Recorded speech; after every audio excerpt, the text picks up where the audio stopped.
성경 말씀은 역대하 35장 1절 말씀부터 보겠습니다. 요시아가 예루살렘 여호와 앞에서 유월절 지켜 정월 14일에 유월절 어린 양을 잡으니라. 왕이 제사장들에게 그 직분을 맡기고 멸례하여 여호와의 전에서 사물을 행하게 하고 또 여호와 앞에 구별되어서 온 이스라엘을 가르치는 너희 사람에게 이르되 거룩한 궤를 이스라엘 왕 다윗의 아들 솔로몬의 건축한 전 가운데 두고 다시는 너희 어깨에 매지 말고 마땅히 너희 하나님 여호와와 그 백성 이스라엘을 섬길 것이니라. 너희는 이스라엘 왕 다윗의 글과 다윗의 아들 솔로몬의 글을 준행하며 너희 족속대로 반열을 따라 스스로 예비하고 너희 형제 모든 백성의 족속의 차세대로 또는 너희 족속의 차세대로 성소에 서서 스스로 성결케 하고 유월절 어린 양을 잡아 너희 형제를 위하여 예비하되 여호와께서 모세로 전하신 말씀을 쫓아 행할지니라. 우리는 지난 시간까지 이제 요아스의 종교 계획을 이제 우리가 살펴봤습니다. 요아스가 8세에 왕이 되었고 그리고 31년을 치리했는데 요아스가 8세에 왕이 되고는 16세에 처음 하나님을 구했다. 그렇게 지금 이야기합니다. 그리고 그가 20세 되던 때에 이제 우상을 제하는 종교 계획을 수행합니다. 그 26세에 됐을 때 성전을 수리하고 율법서를 발견하고 그리고 그 율법서를 이제 읽는 것을 듣고 심히 자기 옷을 찢으며 하나님께 자기의 그 겸비한 모습을 나타내었던 것을 보고 그러고 나서 지금 이야기합니다. 율법의 말씀을 읽고 들으면서 자기 조상들이 하나님을 배반하고 하나님을 섬기지 않음으로 받을 진노, 그 이제 신명기서 그 레위기서에서 이야기한 그것들을 대해서 되게 이제 놀랍고 두려움을 갖고 여선지 홀라에게 가서 이 하나님의 진노가 언제 어떻게 임할 것인가를 묻게 합니다. 그러니까 이제 홀이 대답하기를 뭐예요? 하나님께서 요시아가 하나님 앞에 겸비하고 하나님을 섬기고 하나님께 걸어왔으므로 누구 때요? 요시아 때는 하지 않고 요시아 이후에는 그 하나님의 진노가 임할 것이라고 그렇게 이제 예언한 말씀을 이제 들은 이후죠. 이후에 오늘 요시아가 예루살렘에서 이제 여호와 앞에 유월절을 지켜 정월 14일에 유월절 어린 양을 잡았다. 그렇게 이야기합니다. 그러니까 정월 니산월 14일이 유월절 전날이죠. 전날 양을 잡고 그리고 그 다음에 유월절을 지킨 이야기를 합니다. 그러면서 성경은 뒤에 가면 어떤 이야기를 하고 있냐면 이 요시아 때 그만 처음 다윗 때 하나님께 유월절을 드린 그 이후에 요시아가 다윗과 같이 하나님 앞에 유월절을 지은 것이 처음이라고 이야기해요. 근데 그 앞에 지난 시간에 말씀을 드렸지만 종교 개혁을 했던 여러 왕들이 있잖아요. 근데 그때 유월절 지키곤 했으나 어떻게 했어요? 다윗의 때처럼 하진 않았다는 거예요. 그래서 그 위에 가장 큰 이유가 있기는 하겠죠. 요 앞에 나가서 유월을 지키는 이것은 뭐냐 그러면 성전에 올라가서 하는 요 앞에 유월절 지켜야 되는데 그렇지 않은 일이 많다는 거죠. 또 뭐예요? 딱 니산월 14일 그 날짜에 유월절 안 지키는 요셉아 같은 경우는 뭐예요? 준비하는 시간이 많이 걸리니까 한 달 이후에 유월절을 지켰던 사실이 있어요. 그러니까 정확하게 하나님의 율법에 명한 대로 그 유월절 날 양을 잡고 하나님께 유월절을 지킨 일들이 그동안에 없었다고 성경은 이야기하기도 합니다. 그렇게 해서 이제 하나님께서는 이 요아시를 통해서 유월절을 지켜야 합니다. 근데 이 유월절 지킨다는 것이 무엇일까요? 유월절을 지킨다는 그 일들은 뭐냐면 유월절을 주신 명령의 이유가 애굽 땅 종되었던 이스라엘 자손을 하나님의 전능하신 능력으로 해방시켜 주셨다는 것을 뭐예요? 기억하게 하는 그 이유가 유월절이에요. 그러니까 유월절의 의미는 뭐예요? 넘어갔다는 거잖아요. 하나님께서 죽음의 사자를 보내서 애굽의 사람들에게는, 그 애굽 사람은 뭐예요?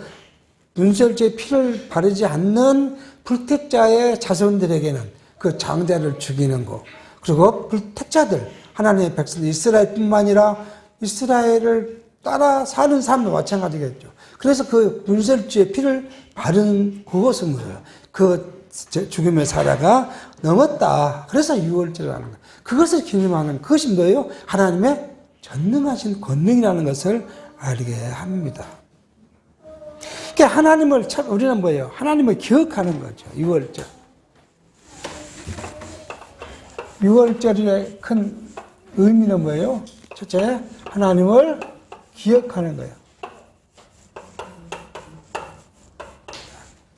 그러니까 우리가 하나님을 기억한다는 의미, 이걸 우리는 현대 감각으로 어떻게 해석해야 될 건가? 그런 고민도 해야 돼요. 두 번째는 어떤 의미에서요? 하나님께서 자기 백성들을 고통에서 건져내신 은혜. 두 번째는 은혜예요. 은혜에 대한 감사예요. 감사. 그러니까 유월절이 단순한 것이 아니라 유월절의 행위는 복잡합니다. 어떻게 해야 돼요? 양을 잡는데 우리 식구가 만에서 양 한 마리를 잡으면 다 먹을 수 있으면 한 마리를 잡고, 식구가 적어서 한 마리를 못 잡으면요, 옆집 누군가하고 이야기를 해서 잡아서 나눠서 다 먹어야 돼요. 유월절 음식은 하나를 넘기지 않고 다 먹어야 돼요. 다. 그러니까 배부리 먹어야 돼, 하여튼. 먹기 싫어도 주신 것에 뭐예요? 그게 은혜니까 뭐예요? 감사한 마음으로 다 먹어야 돼요. 그게 유월절이에요.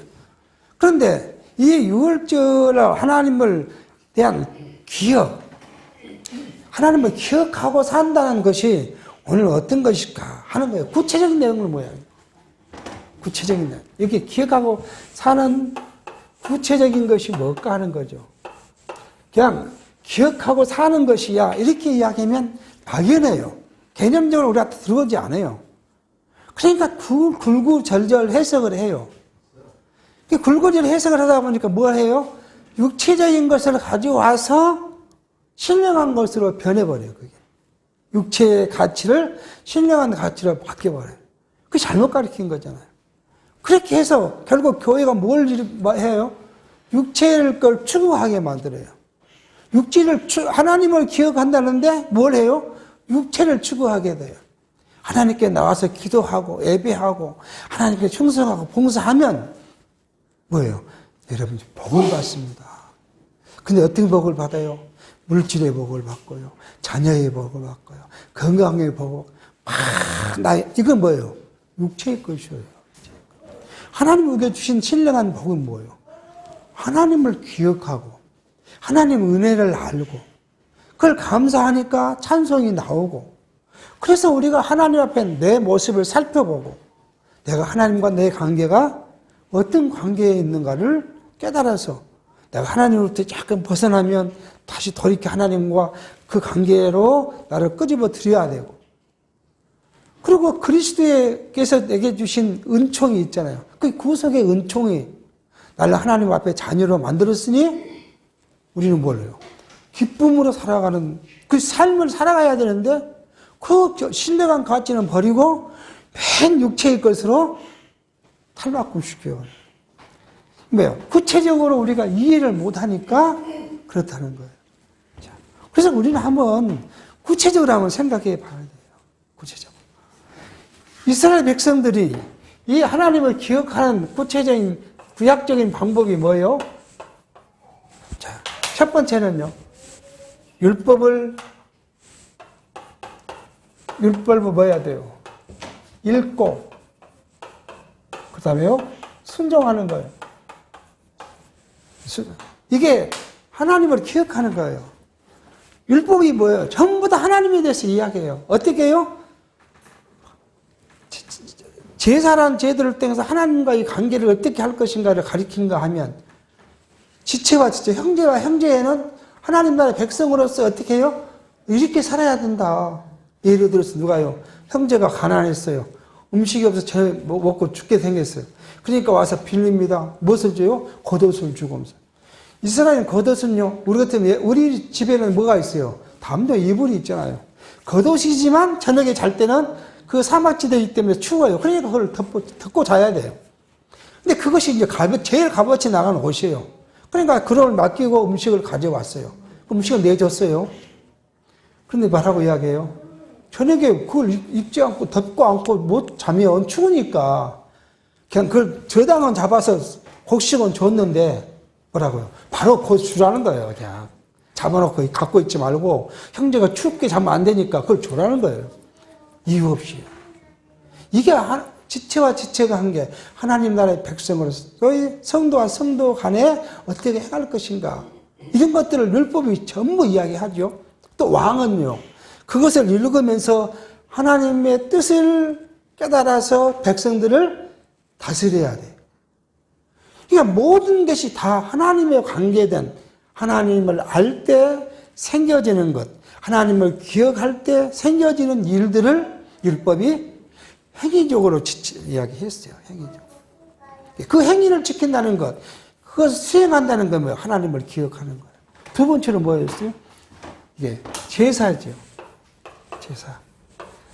제사도 복잡합니다. 제사도 뭐 아침에 상번제, 점심때 드리는 중번, 저녁에는 상번, 세 번이나 나눠야 되고, 절기에 드려야 되고, 그 다음에 뭐요? 안식일에 드려야 되고, 또 너희가 하나님 속죄제를 드릴 때는 이렇게 드려야 되고, 감사제를 드릴 때는 이렇게 드려야 되고, 너희가 하나님과 우리가 화목해야 되니까 화목제를 드릴 때는 이렇게 해야 되고, 거제를 드리고, 요제를 드리고, 복잡합니다. 근데 그 복잡한 것을 뭐예요? 이유는 뭐예요? 이거예요, 이거. 하나님을 기억하라는 거예요. 네 마음대로 갖다 드리지 말라는 거예요, 네한테. 네 하고 싶다고 그냥 비둘기 갖다 주고, 네가 잡아갖고 하지 말고, 그러면 가져가서 제사장한테 주고, 제사장은 그것을 잡고 각을 뜨고, 이렇게 해서 제사를 드리는 거예요. 그러니까 모든 일의 중심이 어디 있어요? 하나님이에요. 그러니까 이게 한마디로 말하면 뭐예요? 하나님 중심이죠. 이걸 이야기하는 거예요. 쭉 이 모든 것이 다 뭐예요?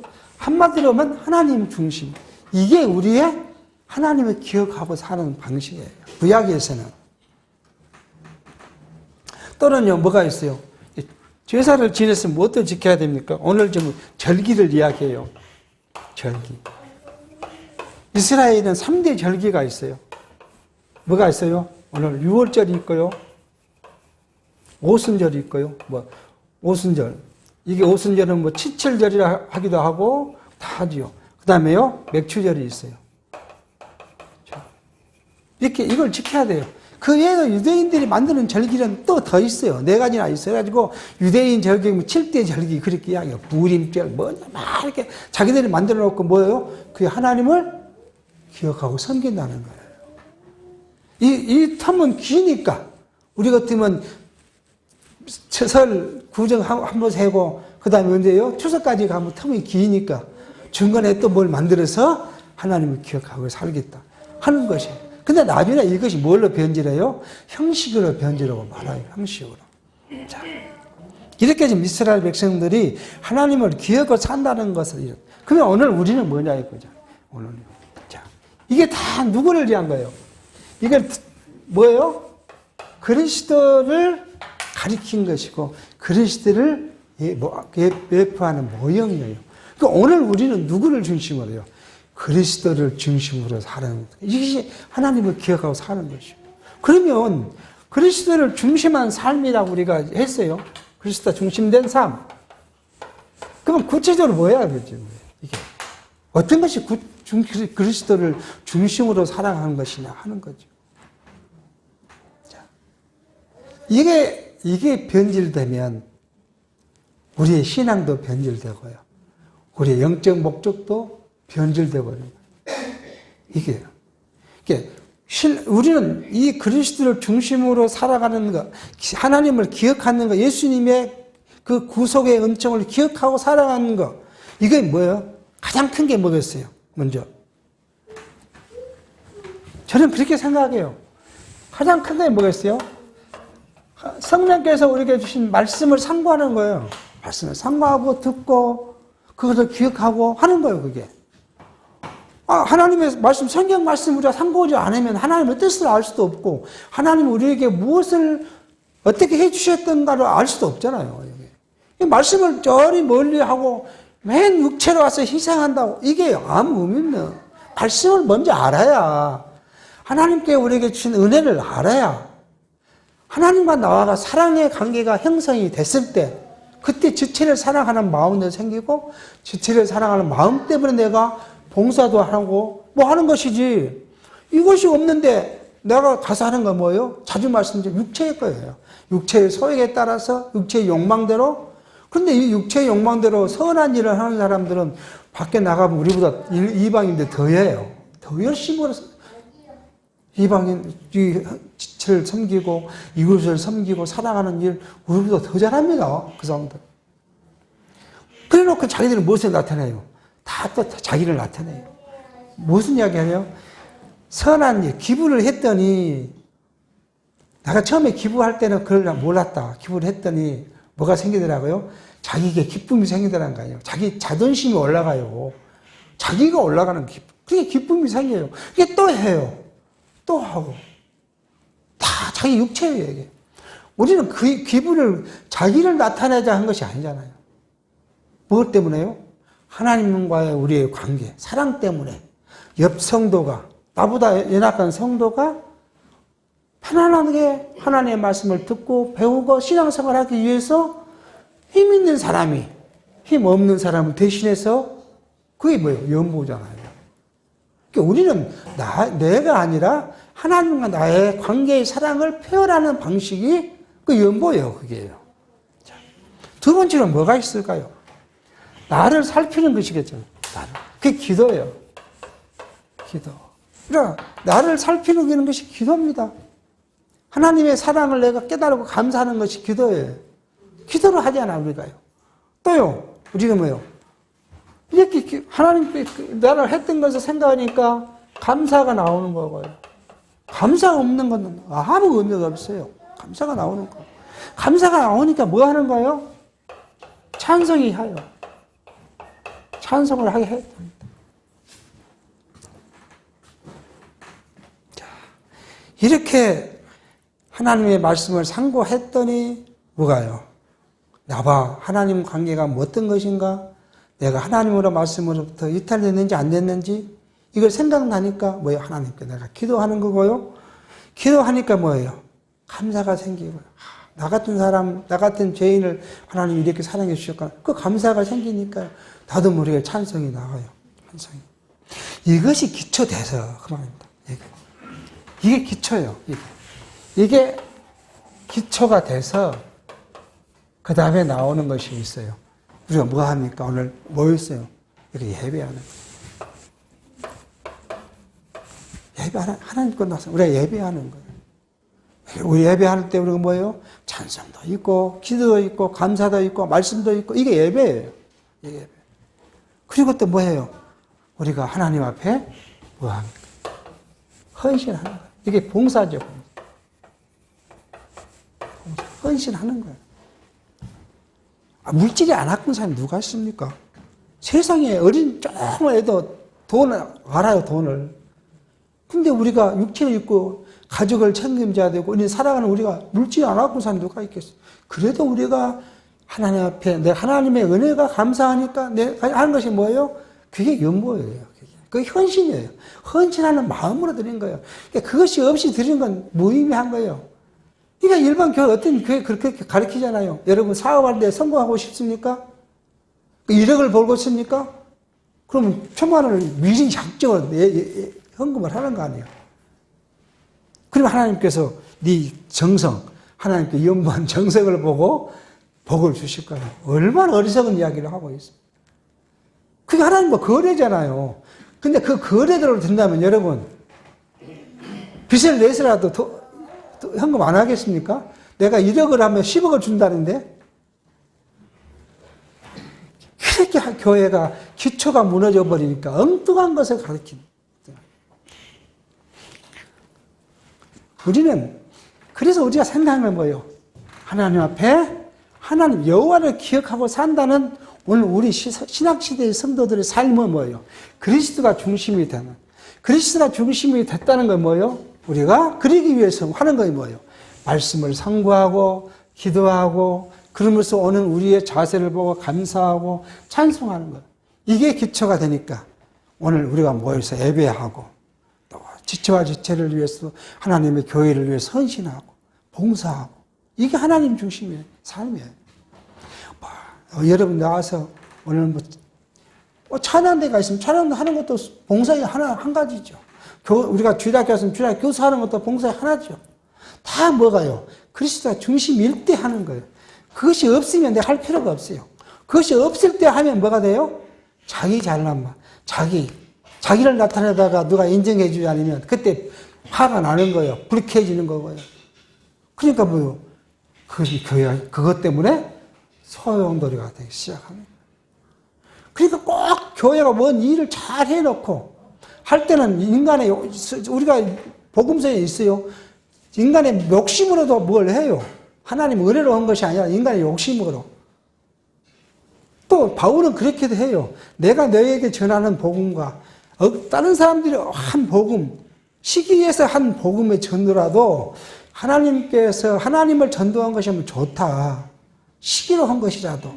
근데 그 결과는 좋게 나타나지는 않아요. 그러니까 항상 싸우고 떠나고 분리되는 일이 벌어지는 거예요. 하나님이 중심, 그리스도가 중심이고 그 은혜의 안에 있는 자들이 그 은혜로 말미암아 하는 봉사는 무엇을 하요? 선을 낳고 화합을 낳고 일치를 낳고 협력을 낳고 이게 성령의 소욕이에요. 그 결과가 다 꽃피는 것은 뭐예요? 성령의 소욕으로 꽃이 피어져요. 그럴 때 우리는 기쁨이 있고 평안이 있고 형제 간에 화목하고 지체 간에요? 화목하고 그런 거예요.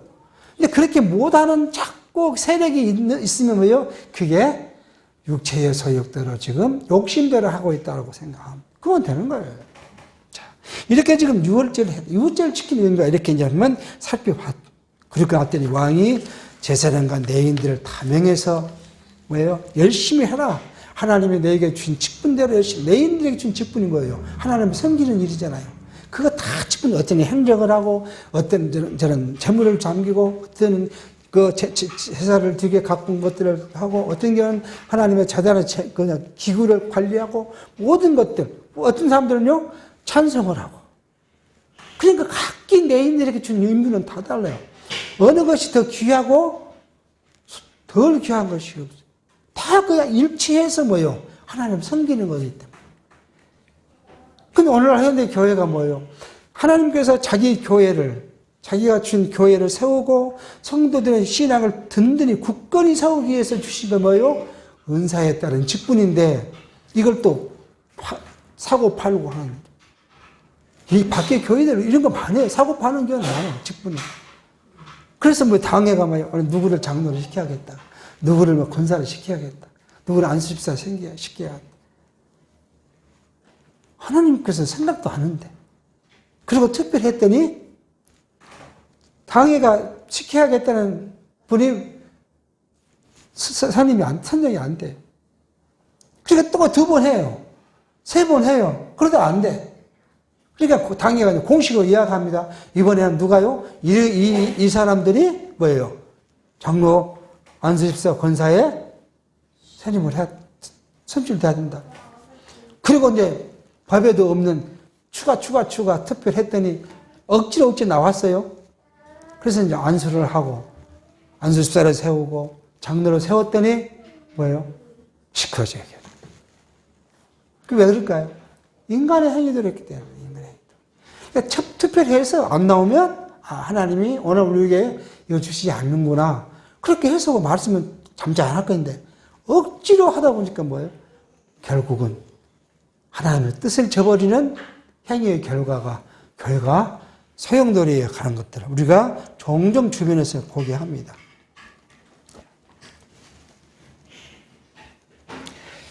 본절은 이렇게 말합니다. 여호와 앞에서 구별되어서 온 이스라엘을 가르치는 이 사람들에게 이르되 거룩한 궤를 이스라엘 왕 다윗의 아들 솔로몬의 건축한 정 가운데 두고 다시는 너희 어깨에 매지 말고 마땅히 너희 하나님 여호와 그 백성 이스라엘을 섬길 것이나 레인들로부터 뭐 하지 말라고요?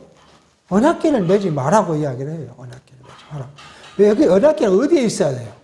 성전에 있어야 돼요. 그러니까 성전에 솔로몬의 성전에 가운데 두고 이제는 다시 매지 마라. 그렇게 지금 성경은 이야기를 합니다.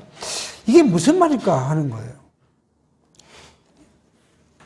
그러니까 이제 우리 강론집에서는 이렇게 말하고 있어요. 요시아가 여호와 전을 수리하기 위해서 이 성 거룩한 궤, 언약궤를 다른 곳에 옮겨놨다가 수리하고 가까웠다. 그렇게 이제 우리 강론집에는 해석을 합니다. 근데 많은 이 주석가들, 신학자들이 여러 가지 견해를 해요. 어떤 사람은 어떤 견해를 하냐면 바로 앞에 누가요? 므낫세, 그리고 아몬이 악한 왕이었잖아요. 물론 므낫세가 나중에 다시 회개가 돌이키긴 하지만 그때 성전에 있는 언약궤를 딴 데로 옮겨놓고 성전에 무엇을 지었어요? 우상을 만들었잖아요. 그랬을 것이다. 그러니까 그때 다시 이제 언약궤를 모셔왔을 것이다. 그렇게 이야기하는 사람이 있어요. 그런가 하면 어떤 사람들은 6월절에 레인들이 그 율법에 따라서 새로 이게 이 언약궤를 정결케 하기 위해서 그런 이제 가지고 나와서 뭐예요? 정결케 하고 언약궤를 메고 이렇게 예루살렘 성전을 이렇게 돌았을 것이다. 그렇게 이야기하는 사람이 있어요. 이것을 우리가 생각해보면 뭐죠? 그 여행 프로그램을 보면 남미나 이런 데가 뭐예요? 예수상, 그 다음에 성모 마리아상 그렇게 해가지고 메고 이렇게 막 행사를 하잖아요. 그런 것처럼 이제 생각해보면 이 언약궤를 하나 뭔가 이상한 주물로 생각하고 그랬지 않겠는가 하는 생각을 합니다. 그런데 또 어떤 내인들이 이제 법궤를 메고 백성들의 신앙을 강화하기 위해서 이게 하나님께서 오늘 이것을 통해서 우리에게 언약하셨다는 그 신앙을 강하기 위해서 어린 것은 부흥 집회하죠. 그런 걸 하기 위해서 언약궤를 메고 이렇게 밖에 나왔지 않았겠느냐 하고 이제 이야기는 주석가들만. 그런데 우리는 아무리 봐도 그 말씀과는 잘 맞지 않는 것 같다는 생각이 해봐요.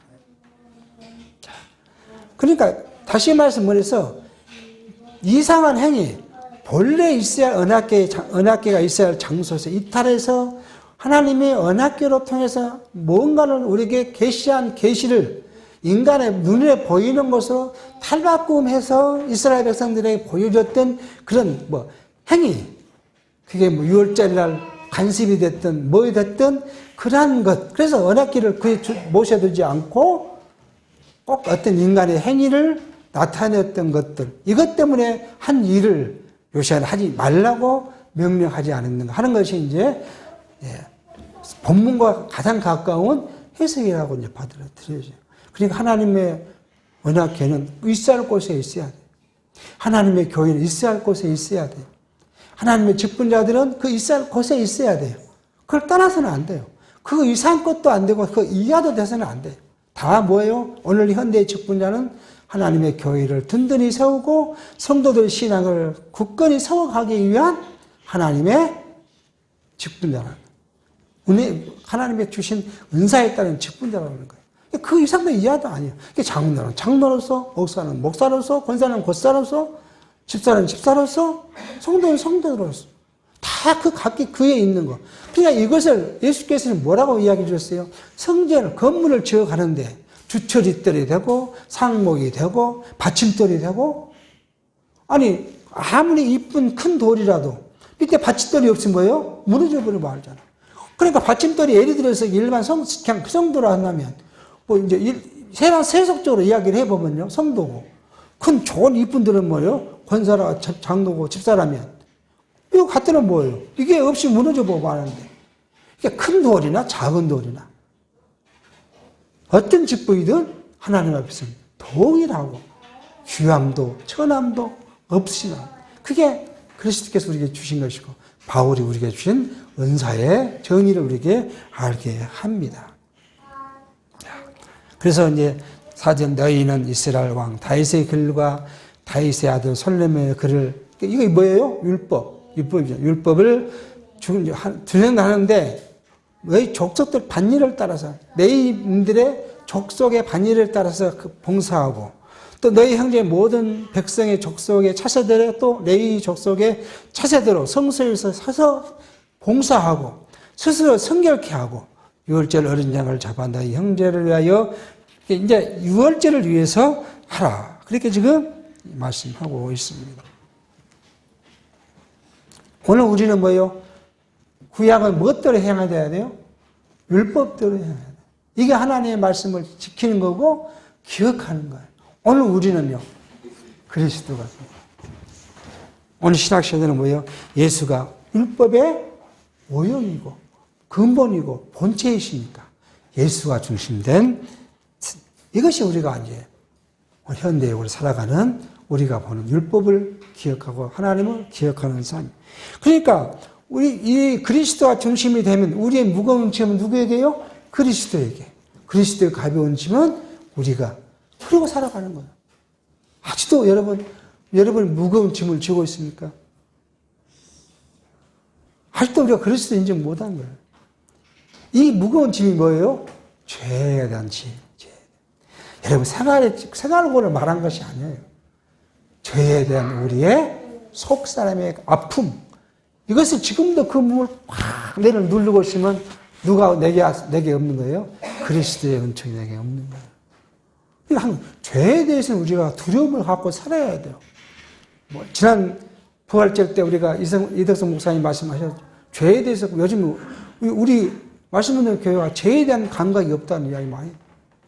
죄에 대해서는 두려움을 가져야 돼요. 그런데 우리는 무엇에 대해서는 안 돼요? 죄의 노예가 돼서는 안 돼요. 죄 아래에 있으면 안 돼요. 왜요? 그리스도가 우리를 죄에 속량했으므로 그 은혜, 그 감사로 우리는 뭐예요? 찬성하고 기뻐하고 살아가는 거예요.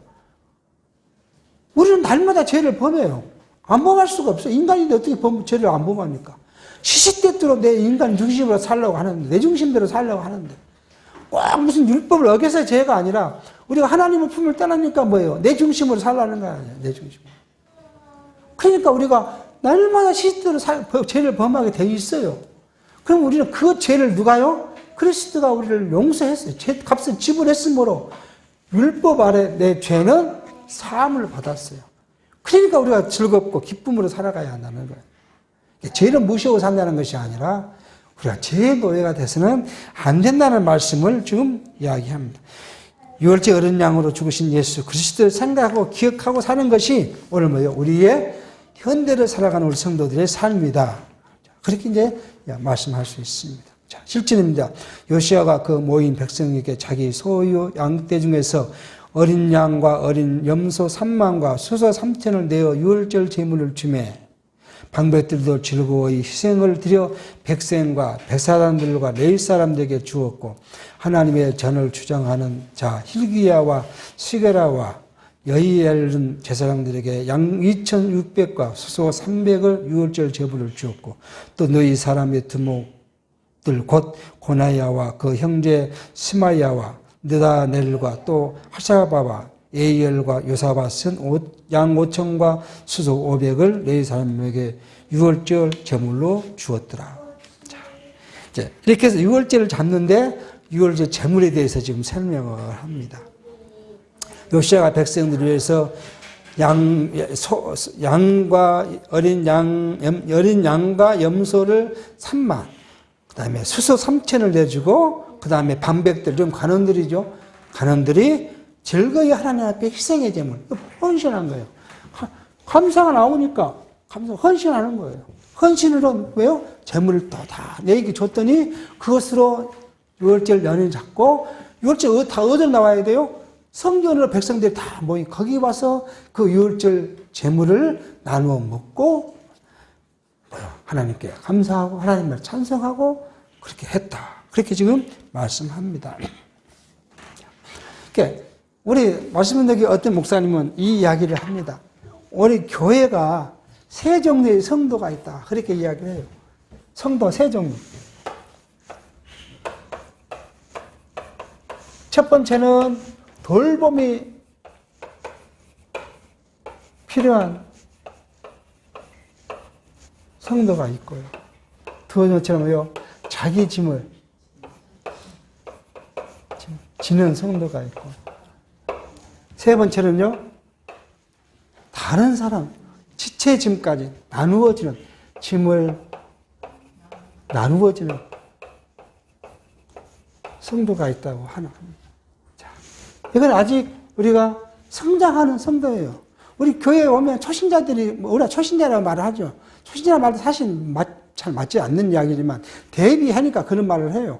성장이 필요한 사람. 우리 미리 성숙한 성도로부터 뭐예요? 돌봄이 필요한 사람이 있어요. 돌봄이 필요한 사람. 그럼 우리가 무한히 그를 돌봐야 돼요.